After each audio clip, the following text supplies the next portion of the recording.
For nearly 200 years, large parts of Europe believed the potato was demonic.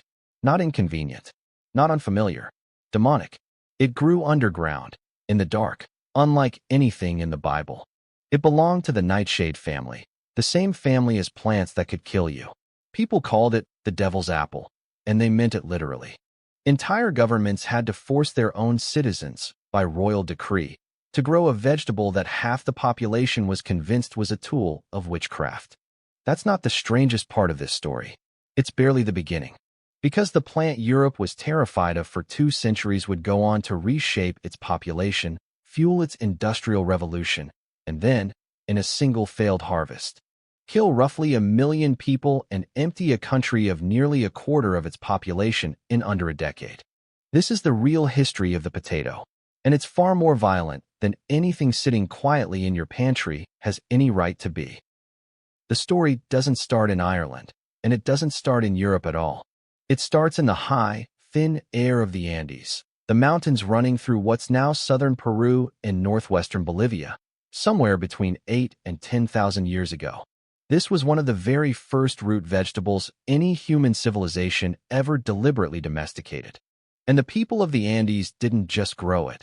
They engineered an entire civilization around it, because the potato solved a problem almost no other crop could solve at that altitude. At 12, 13, 14,000 feet, where the air is thin and the nights can freeze even in summer, grain crops fail constantly. The potato thrived there. The Inca and the cultures before them developed thousands of distinct varieties, suited to different elevations, different soils, different growing seasons, and they didn't just eat it boiled or roasted. They invented something remarkable, a method of freeze-drying potatoes by exposing them to the brutal overnight cold of the high mountains, then thawing them in the sun, then repeating the cycle until nearly all the water had been pressed and frozen out. What was left was something called chuno, a potato that had been transformed into something closer to a hardened sponge, light enough to carry for days, and able to be stored for years without rotting. This wasn't a minor convenience. Chuno became the ration that fed Incan armies on the march, and centuries later, after the Spanish conquest, it became the food the Spanish fed to the enslaved miners who pulled the silver out of the mountains of Potosí, silver that would go on to bankroll the Spanish Empire's wars across an entire continent.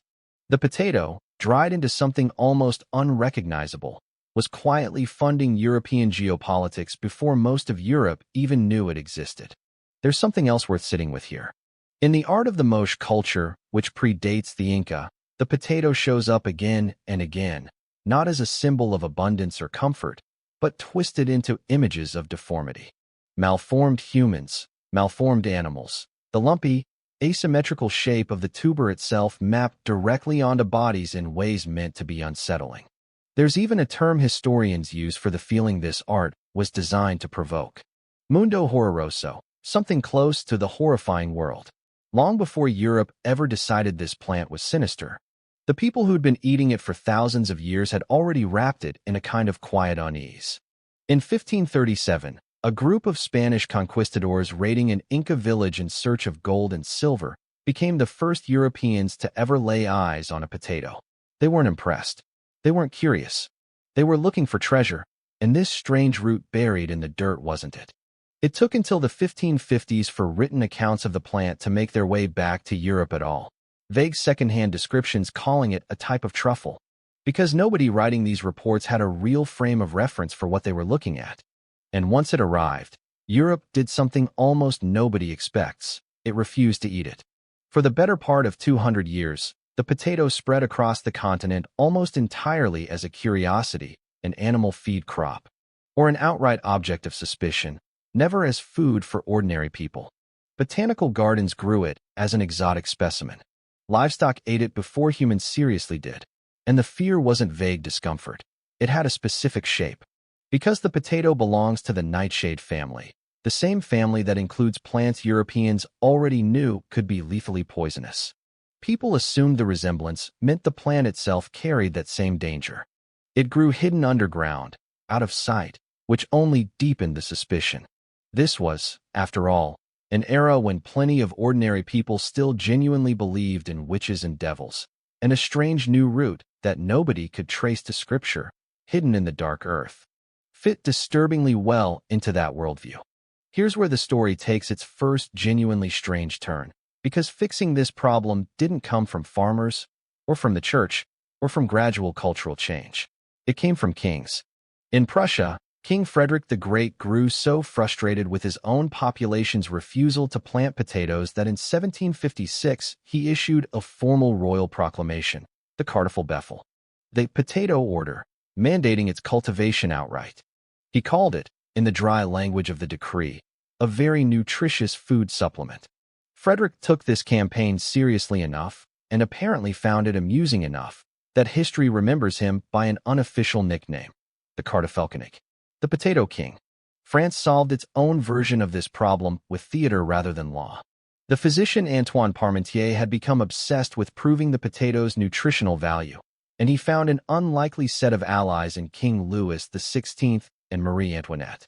The queen began wearing potato blossoms in her hair and on her dresses at court functions, a literal fashion trend built entirely around making a vegetable that peasants associated with poison look glamorous enough for the aristocracy to be seen wearing. It's a strange, almost absurd image, the future victim of a revolution sparked partly by bread shortages, decorating herself with the flowers of the crop that would eventually help feed the country that executed her. Slowly, the fear broke. By the late 1700s, one French garden manual was writing, with something close to relief, that the poor should be quite content with this foodstuff. Frederick's forced cultivation in Prussia worked well enough that by the mid-1700s, the potato was firmly established across northern and eastern Germany. And famines in the early 1770s did something royal decrees alone couldn't. They made the choice simple: grow the suspicious root, or starve. While Europe was slowly arguing itself out of believing the potato was demonic, the plant was quietly working its way around the rest of the world too, and the reception it got varied wildly depending on where it landed. In China, toward the end of the Ming dynasty, it arrived through a very different door than it had in Europe. Rather than being feared, it became, almost immediately, a delicacy reserved for the imperial family. It took roughly another century, deep into the Qing dynasty, for the crop to spread more broadly, driven by a familiar pressure. A growing population that needed more calories than traditional grain farming alone could supply. Once that pressure hit, the potato spread fast, adapting to local growing conditions across huge stretches of the country. In India, the potato shows up in travel accounts from the 1670s at a lavish banquet thrown for the British ambassador, already being served at the absolute top of colonial society. British traders pushed it more widely into Bengal as a root crop, and by the end of the 18th century, it had taken hold across the northern hill regions. From there, it kept climbing, literally, eventually reaching Tibet by the 19th century along established trade routes. Africa's relationship with the crop is its own story entirely, and a more uncomfortable one. Potatoes arrived largely through colonization, and in many places they functioned less as a food choice and more as a quiet symbol of who held power. European colonizers promoted the crop as cheap, efficient nutrition for the populations they ruled. And for a long stretch it stayed a minor occasional food rather than a true staple. That changed dramatically in some places. In the highlands of Rwanda, potato consumption eventually climbed to levels higher than almost anywhere in Western Europe, and that adoption deepened in the years surrounding one of the darkest chapters in the country's modern history. And in North America, despite the crop having originated an entire hemisphere closer than Europe, it arrived almost entirely secondhand, not from South America directly, but re-imported from Ireland by colonists. The earliest confirmed planting most historians point to happened in New Hampshire in 1719, brought over by settlers from Derry, which is exactly why, to this day, it's commonly called the Irish potato. In parts of the United States, even though Ireland is roughly as far from the potato's actual origin as Europe is, Thomas Jefferson himself, asked directly whether the potato was native to America, wrote back insisting it absolutely was not, tracing its path correctly, all the way back through Ireland to South America. By the early 1900s, the crop had found its way to nearly every inhabited continent, adapting to deserts, mountains, tropics, and frozen plains alike. Proof of just how relentlessly adaptable this plant actually is. Which makes what happened next, in one specific country that had come to depend on it more completely than almost anywhere else on Earth, even harder to look away from. But it was Ireland where all of this collided hardest, and where the consequences would eventually become catastrophic. The potato arrived there early, likely in the late 16th century, possibly carried ashore by Basque fishermen who used it as ship stores and landed on Ireland's western coast to dry their cod. And Ireland adopted it faster and more completely than almost anywhere else in Europe, for a reason that had nothing to do with taste and everything to do with land. Most of Ireland's land wasn't owned by the people farming it. It belonged to landlords who were primarily interested in raising cattle or growing grain for export, cash crops, sold off the island, generating profit for people who often didn't live there at all. The Irish laborers working that land were pushed onto smaller and smaller plots, rented at the landlord's price, with barely enough ground to feed a family at all. The potato made that brutal arithmetic survivable. A single acre, planted with potatoes, combined with the milk from a single cow, could feed an entire family for a year. Nothing else came close to that ratio of land to calories. By 1845, potatoes were planted across roughly a third of all of Ireland's arable land. And for a huge portion of the rural poor, the potato wasn't part of the diet. It was nearly the entire diet, eaten at almost every meal, day after day, year after year. This was, by any reasonable measure, a system working exactly as designed, right up until it wasn't. In the early 1800s, a destructive fungal-like organism called Phytophthora infestans, what we now simply call potato blight, began spreading through the Americas. It crossed the Atlantic into Europe by the 1840s, and when it arrived, it found exactly the kind of target it needed to do maximum damage. Ireland's potato crop wasn't diverse. It relied overwhelmingly on a single variety called the lumper, chosen because it was reliable, because it produced enormous yields even on poor soil, and because it could feed a family on minimal land. What nobody had reason to worry about, in the decades before the blight arrived, was how little genetic diversity that reliance represented. A crop with almost no variation has almost no natural defense if the one thing it's vulnerable to ever shows up. And in 1845, it did. The blight didn't just reduce the harvest. It turned potatoes already in the ground, and potatoes already pulled from it and stored for winter, into a putrid, blackened mush within days. Crops that looked completely healthy one week were inedible sludge the next. And because Ireland's rural poor depended on the potato so completely, not as a staple among several options, but as close to the entire food supply for millions of people, there was no real fallback. Made worse, immeasurably worse, by one brutal fact. While people were starving in their homes, Ireland continued exporting other food. Grain, livestock, dairy, much of it grown on the very same land where families were dying, kept leaving the island for British markets, because that food belonged to landlords focused on profit, not to the starving tenants who'd grown it. What followed, between 1845 and 1849, is now remembered as the Great Famine. Roughly 1 million people died, not always from starvation directly, but from the diseases that tear through a population whose bodies have already been pushed past their limits by sustained hunger. Another wave, roughly equal in size, immigrated to Britain, to Canada, to the United States, in conditions so dangerous that the ships carrying them earned their own grim nickname, coffin ships, because so many people died crossing the Atlantic that the voyage itself became part of the death toll. In the span of less than a decade, Ireland's population collapsed by something close to a quarter, and it never fully recovered. Ireland's population before the famine stood at around 8 million people. It would take until the 21st century, more than 150 years later, for the island's population to climb back to even half of what it had been before a fungus destroyed a single crop that one country had become almost entirely dependent on. A vegetable Europe had once been so afraid of that kings had to order their own subjects to grow it had become, within a single century, something whose failure could empty a nation. And yet, and this is the part that makes the story genuinely uncomfortable rather than simply tragic, the very same qualities that made the potato a catastrophic vulnerability in Ireland are exactly what made it one of the most consequential foods in human history everywhere else it spread. The potato yields roughly 3 to 4 times the calories per acre that grain does. It thrives in soils and climates wheat can't tolerate. It doesn't require a mill to process.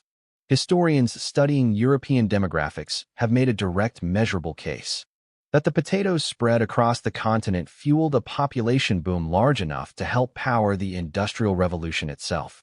Because for the first time, ordinary families could grow enough calories on a tiny backyard plot to free up labor for factory work, rather than needing every hand in the family working the fields just to survive.